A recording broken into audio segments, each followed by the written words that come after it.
Hi hello ನಮಸ್ತೆ. Mind ಟಾಕ್ಸ್ಗೆ ಸ್ವಾಗತ. ಇವತ್ತು ನಾವು ಕಾನ್ಷಿಯಸ್ ಮೈಂಡ್ ಹಾಗೂ ಸಬ್ ಕಾನ್ಷಿಯಸ್ ಮೈಂಡ್ ಬಗ್ಗೆ ತಿಳಿದುಕೊಳ್ಳೋಣ. ಮೈಂಡು ಅಂತ ಕನ್ಸಿಡರ್ ಮಾಡೋದಾದರೆ ಈ ಮೈಂಡ್ನಲ್ಲಿ ಎರಡು ವಿಧ, ಕಾನ್ಷಿಯಸ್ ಮೈಂಡು ಹಾಗೆ ಸಬ್ ಕಾನ್ಷಿಯಸ್ ಮೈಂಡು. ಕಾನ್ಷಿಯಸ್ ಮೈಂಡ್ ಅಂತಂದರೆ ನಾವು ದಿನನಿತ್ಯ ನೋಡ್ತೀವಿ, ವಾಸನೆಯನ್ನು ಗ್ರಹಿಸ್ತೀವಿ, ಆಮೇಲೆ ನೋಡಿದ್ದನ್ನು ನಾವು ಅರ್ಥೈಸಿಕೊಳ್ತೀವಿ. ಇದೆಲ್ಲವೂ ಮಾಡುವಂಥ ಕೆಲಸ ಯಾವುದಪ್ಪ ಅಂತಂದರೆ conscious mind. In sub conscious mind it is like a blind, ಅದಕ್ಕೆ ಕಣ್ಣಿರಲ್ಲ. ನಾವು ಏನನ್ನ, ಯಾವ ವಿಷಯವನ್ನ, ಯಾವ ಒಂದು ಮಾಹಿತಿಯನ್ನು ನಮ್ಮ ಮನಸ್ಸೊಳಗಡೆ ತುಂಬ್ತೀವಲ್ವಾ, ಅದನ್ನು ಬ್ಲೈಂಡ್ ಆಗಿ ನಂಬೋದೇ ಸಬ್ ಕಾನ್ಷಿಯಸ್ ಮೈಂಡ್. ಈ ಕಾನ್ಷಿಯಸ್ ಮೈಂಡ್ಗೂ ಸಬ್ ಕಾನ್ಷಿಯಸ್ ಮೈಂಡ್ಗೂ ಕಂಪೇರ್ ಮಾಡಿದಾಗ ಸಬ್ ಕಾನ್ಷಿಯಸ್ ಮೈಂಡ್ ಬಹಳ ಪವರ್ಫುಲ್. ಯಾಕಂದ್ರೆ ಸಬ್ ಕಾನ್ಷಿಯಸ್ ಮೈಂಡಿಂದ ನಾವು ಏನೇನು ಬೇಕಾದ್ರೂ ಪಡೆದುಕೊಳ್ಬೋದು, ಏನೇನು ಬೇಕಾದ್ರೂ ಸಾಧಿಸ್ಬೋದು. ಈವನ್ ಕೂಡ ನಮ್ಮ ಹೆಲ್ತನ್ನು ಕೂಡ ನಾವು ಸುಧಾರಿಸ್ಕೋಬಹುದು. ಹಾಗಿದ್ರೆ ಒಂದೆರಡು ಕಥೆಗಳ ಮೂಲಕ ಈ ಸಬ್ ಕಾನ್ಷಿಯಸ್ ಮೈಂಡ್ ಯಾವ ರೀತಿ ವರ್ಕ್ ಮಾಡುತ್ತೆ ಅಂತ ನೋಡೋಣ ಬನ್ನಿ. ಒಂದ್ಸರ್ತಿ ಏನಾಯ್ತಪ್ಪ ಅಂತಂದ್ರೆ 3 ಜನ ರೋಗಿಗಳು. ಆ 3 ಜನ ರೋಗಿಗಳಿಗೆ ಒಂದೇ ರೀತಿಯಾದಂತಹ, ಒಂದೇ ಸೆಂಟಿಗ್ರೇಡ್ ಅಥವಾ ಫ್ಯಾರನ್ಹೀಟ್ ಇರುವಂತಹ ಜ್ವರ, ಮೂವರಿಗೂ ಸೇಮ್ ಒಂದು ತಾಪಮಾನದಲ್ಲಿರುವಂತಹ ಜ್ವರ ಬಂದಿರುತ್ತೆ. ಈಗ ಆ ವೈದ್ಯರು ಏನು ಮಾಡ್ತಾರಪ್ಪ ಅಂತಂದ್ರೆ ಮೂವರಿಗೂ ಕೂಡ ಒಂದೊಂದು ಮಾತ್ರೆಯನ್ನು ಕೊಡ್ತಾರೆ. ನಾವು ಕ್ಯಾಪ್ಸ್ಯೂಲ್ ಅಂತೀವಲ್ವಾ, ಅಂದರೆ ಅದನ್ನ ಓಪನ್ ಮಾಡಿದ ತಕ್ಷಣ ಅದರೊಳಗಡೆ ಮೆಡಿಸಿನ್ ಇರುತ್ತಲ್ಲ, ಅದು ಕ್ಯಾಪ್ಸ್ಯೂಲ್. ಈಗ ಮೂವರಿಗೂ ಸೇಮ್ ಜ್ವರ ಇದೆ, ಸೇಮ್ ತಾಪಮಾನದಲ್ಲಿ ಜ್ವರ ಇದೆ. ಈ 3 ಜನರಿಗೆ ಆ ಸೇಮ್ ಟ್ಯಾಬ್ಲೆಟನ್ನು ಕೊಟ್ಟು ಏನು ಹೇಳ್ತಾರಪ್ಪ ಅಂತಂದರೆ, ಇದು ಮೋಸ್ಟ್ ಪವರ್ಫುಲ್ ಟ್ಯಾಬ್ಲೆಟು, ಇನ್ನು ತಗೊಂಡು ಕೆಲವೇ ಕ್ಷಣದಲ್ಲಿ ನಿಮಗೆ ಜ್ವರ ಕಮ್ಮಿ ಆಗುತ್ತೆ. ಆ ಮೊದಲನೇ ಪೇಷಂಟಿಗೆ ಏನು ಮಾಡ್ತಾರಪ್ಪ ಅಂತಂದರೆ ಆ ಕ್ಯಾಪ್ಸೂಲ್ ಒಳಗಡೆ ಯಾವುದೇ ರೀತಿಯಾದಂಥ ಮೆಡಿಸಿನ್ ಇರೋದಿಲ್ಲ, ಖಾಲಿ ಕ್ಯಾಪ್ಸೂಲನ್ನು ಕೊಡ್ತಾರೆ.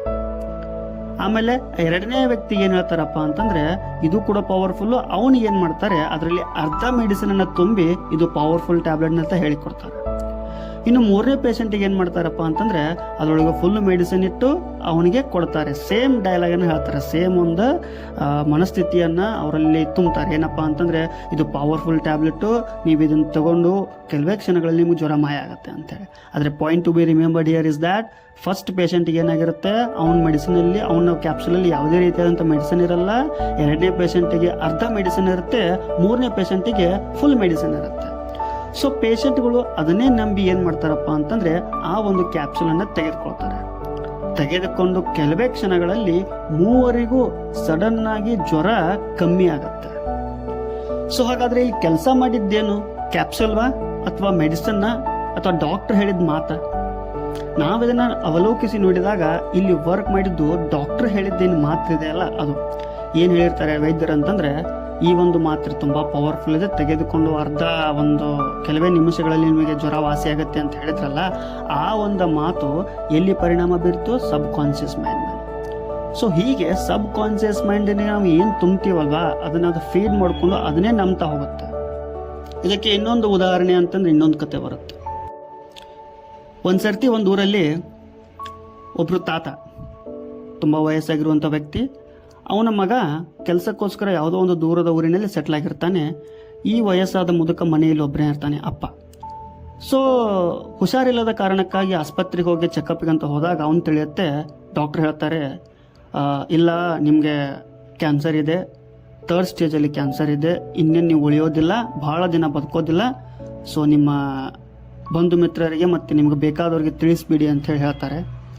ಸೊ ಆ ವಯಸ್ಸಾದಂಥ ವ್ಯಕ್ತಿ ಮನೆಗೆ ಬಂದು ತನ್ನ ಮಗನಿಗೆ ಕಾಲ್ ಮಾಡಿ ಹೇಳ್ತಾನೆ, ಇಲ್ಲಪ್ಪ ವೈದ್ಯರು ಈ ರೀತಿ ಹೇಳಿದರು, ನಾನು ಇನ್ನೇನು ಭಾಳ ದಿನ ಬದುಕೋದಿಲ್ಲಂತೆ, ಸೊ ನೀನು ಬೇಗ ಬಂದುಬಿಡು ಅಂಥೇಳಿ. ಈ ತಂದೆ ಮಾತನ್ನು ಕೇಳಿ ಮಗ ತನ್ನ ಕೆಲಸದ ಊರಿನಿಂದ ಬೇಗ ಬರ್ತಾನೆ ಮನೆಗೆ. ಬಂದು ತಂದೆಗೆ ಒಂದು ರಿಂಗನ್ನು ಕೊಡ್ತಾನೆ, ಉಂಗುರ. ಆ ರಿಂಗನ್ನು ಕೊಟ್ಟು ಏನು ಹೇಳ್ತಾನೆ ಅಂತಂದರೆ, ಅಪ್ಪ ಈ ಒಂದು ರಿಂಗು ನಾನು ಬರಬೇಕಾದ್ರೆ ಒಂದು ಪವರ್ಫುಲ್ ಪ್ಲೇಸಿಂದ ತೊಗೊಂಬಂದಿದ್ದೀನಿ, ಒಂದು ಚರ್ಚಿಂದ ತೊಗೊಂಬಂದಿದ್ದೀನಿ.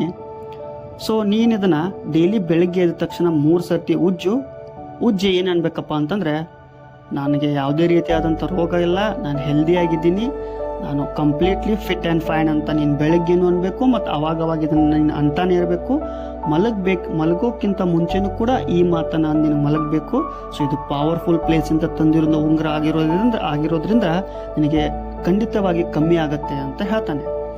ಸೊ ಮಗ ಹೇಳಿದ ಮಾತನ್ನು ನಂಬ್ಕೊಂಡು ತಂದೆ ಅದನ್ನು ಫಾಲೋ ಮಾಡ್ತಾನೆ. ಸೊ ಕೆಲವೊಂದಿಷ್ಟು ದಿನಗಳು ಸಾಗುತ್ತೆ. 1 ತಿಂಗಳಾದ ನಂತರ ತಂದೆ ಚೆಕಪ್ಪಿಗಂತ ಆಸ್ಪತ್ರೆಗೆ ಹೋಗ್ತಾರೆ. ಆಸ್ಪತ್ರೆಗೆ ಹೋಗಿ ಚೆಕ್ ಮಾಡಿದಾಗ ಡಾಕ್ಟ್ರಿಗೆ ಶಾಕ್ ಆಗುತ್ತೆ.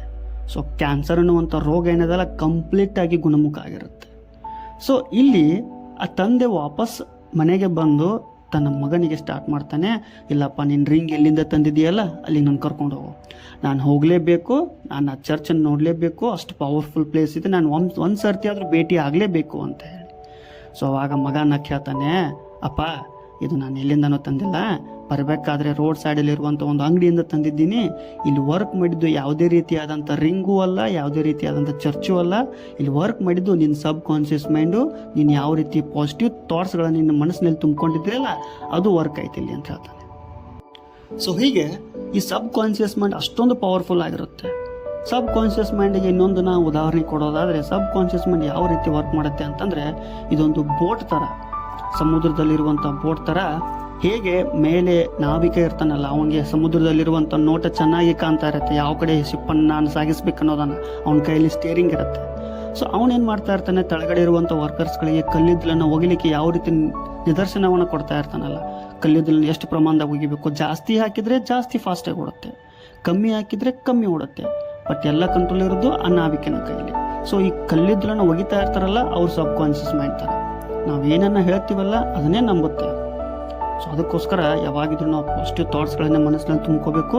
ಅದು ನಮ್ಮ ಸಬ್ ಕಾನ್ಷಿಯಸ್ ಮೈಂಡ್ನಲ್ಲಿ ಒಳ್ಳೆ ರೀತಿಯಾಗಿ ಫೀಡ್ ಆಗುತ್ತೆ, ಒಳ್ಳೆ ರೀತಿಯಾಗಿ ನಮಗದು ಔಟ್ಪುಟ್ ಆಗಿ ಸಿಗುತ್ತೆ ಅಂತ ನಾ ಈ ಒಂದು ಎಪಿಸೋಡ್ನಲ್ಲಿ ಹೇಳ್ಬೋದು. ಸೊ ಮತ್ತೆ ಭೇಟಿ ಹೋಗೋಣ ಇನ್ನಷ್ಟು ಹಲವಾರು ಸಂಗತಿಗಳೊಂದಿಗೆ. ಸೊ ಅಲ್ಲಿವರೆಗೂ ಟೇಕ್ ಕೇರ್, ಬಾಯ್.